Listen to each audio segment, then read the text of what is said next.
Vamos voltar a falar a respeito da greve dos motoristas e cobradores na cidade de Teresina. A repórter Gorete Santos, ao vivo, traz detalhes para nós aqui no Jornal do Piauí. Gorete. Pois é, Gelson, no início do programa a gente trouxe um pouco de como é que foi essa manhã de hoje, nesse primeiro dia de paralisação do transporte coletivo na capital, inclusive com os argumentos da categoria para essa greve por tempo indeterminado. Segundo os cobradores motoristas de ônibus, seria o descumprimento de uma série de ações por parte das empresas, inclusive em relação também à disseminação da Covid-19, além de corte de benefícios também. Você falou há pouco a respeito de uma liminar, decretando aí a ilegalidade desse movimento. A gente também tem um posicionamento do CETUT, que chegou para a gente através de um vídeo. Nós vamos ver, portanto, qual que seria a posição do sindicato das empresas de transporte coletivo da capital.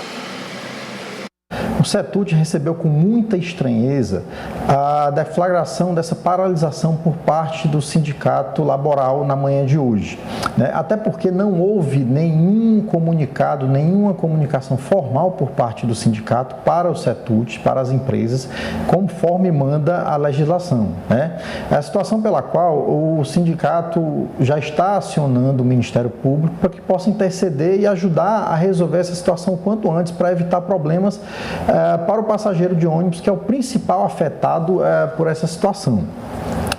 Vale ressaltar que as empresas estão cumprindo com os pagamentos aos operadores dentro do que manda a legislação, e plano de saúde e ticket, desde janeiro de 2020, não são questões arroladas em negociações coletivas. Dessa forma, como não há uma convenção coletiva, as empresas são desobrigadas a fazer pagamento de ticket e plano de saúde. Importante ressaltar também que a distribuição de EPIs para os operadores está sendo feita conforme manda o plano de segurança do transporte coletivo. Dessa forma, está todo mundo adequado às questões de segurança.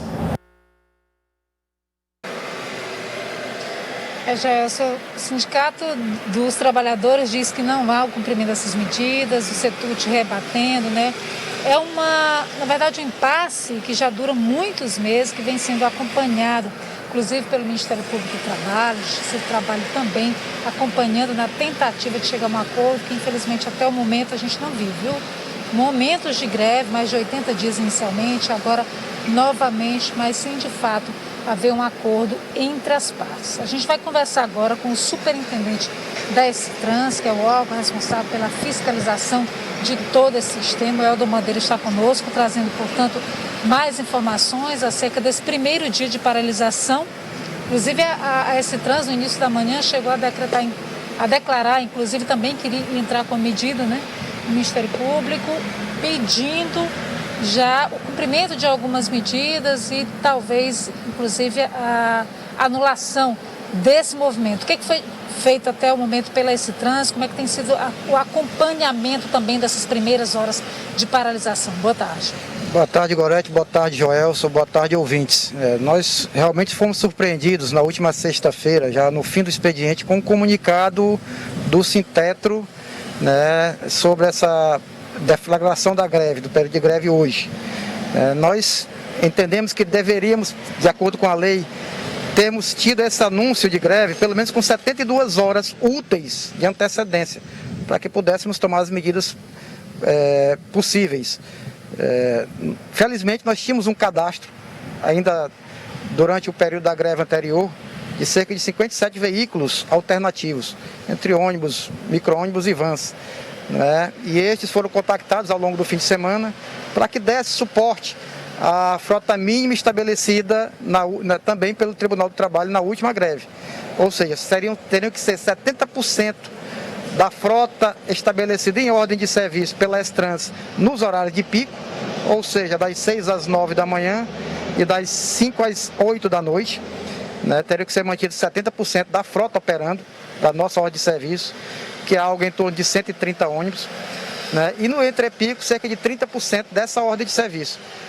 Nossos fiscais estiveram na porta das garagens hoje pela manhã, identificaram problemas de piquete na porta das garagens, foi impedido a liberação dos ônibus nas garagens, e diante disso o CETUT ingressou com um pedido de liminar junto ao Tribunal do Trabalho, que acatou esse pedido e determinou que seja cumprido esse mínimo estabelecido durante a última greve. Então, a partir de amanhã, nós estaremos acompanhando se haverá essa liberação, né, nesses horários estabelecidos, dessa quantidade de veículos.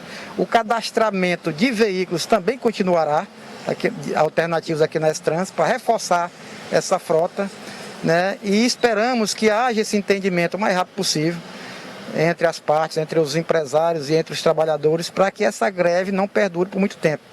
Ao mesmo tempo, a S-Trans também deverá, através da Procuradoria-Geral do município, pedir a ilegalidade total da greve, uma vez que a gente já está trabalhando com a frota mínima durante essa pandemia e já tem sido bastante prejudicada a população. Joelson, tem uma pergunta.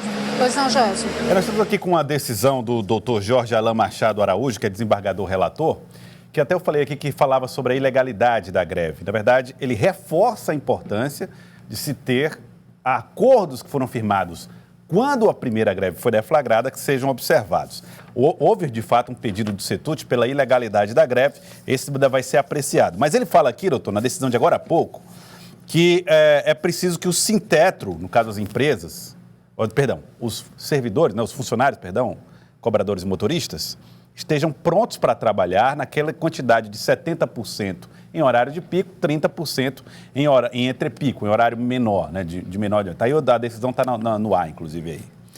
E aí a questão é a seguinte: hoje, diante dessa situação, a S-Trans tem condição de fiscalizar isso e, não conseguindo chegar ou observar que isso está sendo desrespeitado, denunciar e assim garantir que não haja essa greve tal como ela está hoje, quase que 100% parado?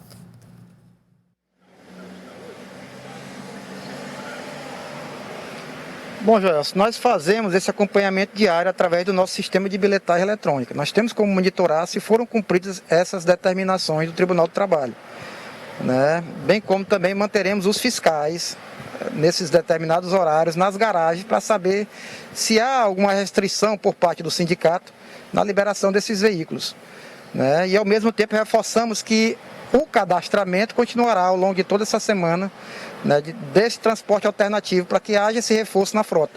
O importante é que a população, os usuários do sistema, não sejam prejudicados com esse movimento, né? E mais uma vez pedimos para que haja um entendimento entre as partes, para que nós retornemos essa volta gradual, tanto da nossa frota prevista em contrato, quanto dos nossos usuários do sistema de transporte.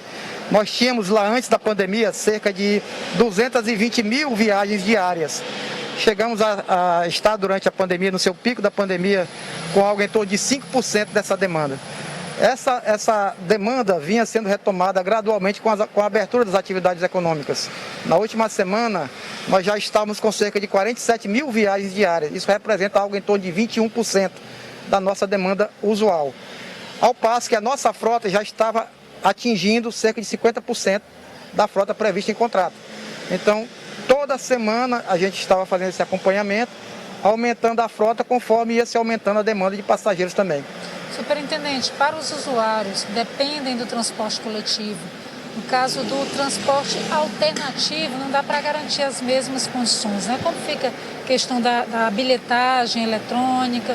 Quais seriam as normas durante esse período de paralisação? Infelizmente, como se trata de bilhetagem eletrônica com pagamento através do cartão, né, esses ônibus alternativos não possuem o leitor do cartão. Então, deverá ser pago somente em dinheiro, né, a tarifa única de R$ 4,00. Qualquer abuso deverá ser comunicado à S-Trans, né? A tarifa máxima é R$ 4,00 que deverá ser cobrada nesse transporte alternativo, né?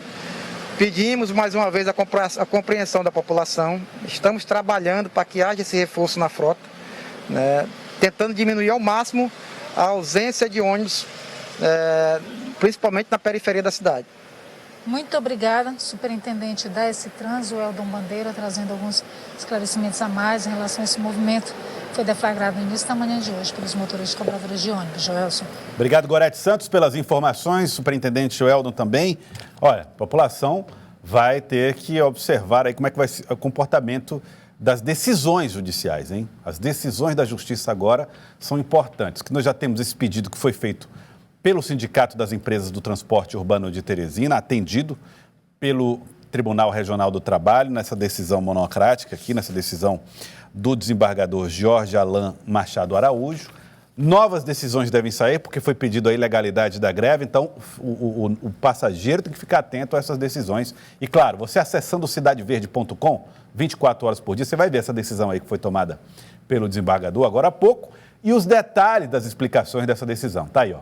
Aí são as decisões contra o Sintetro, né? O que é que o Sintetro tem que fazer, o que é que os motoristas e cobradores têm que fazer sob pena de multa e o que é que o Sindicato das Empresas tem que fazer também sob pena de multa.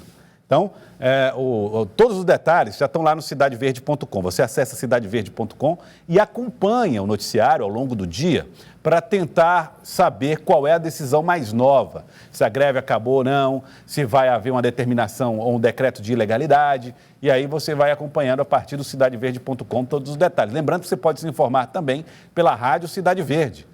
Acesse radio.cidadeverde.com e ao longo do dia o jornalismo Cidade Verde vai levar as informações para você.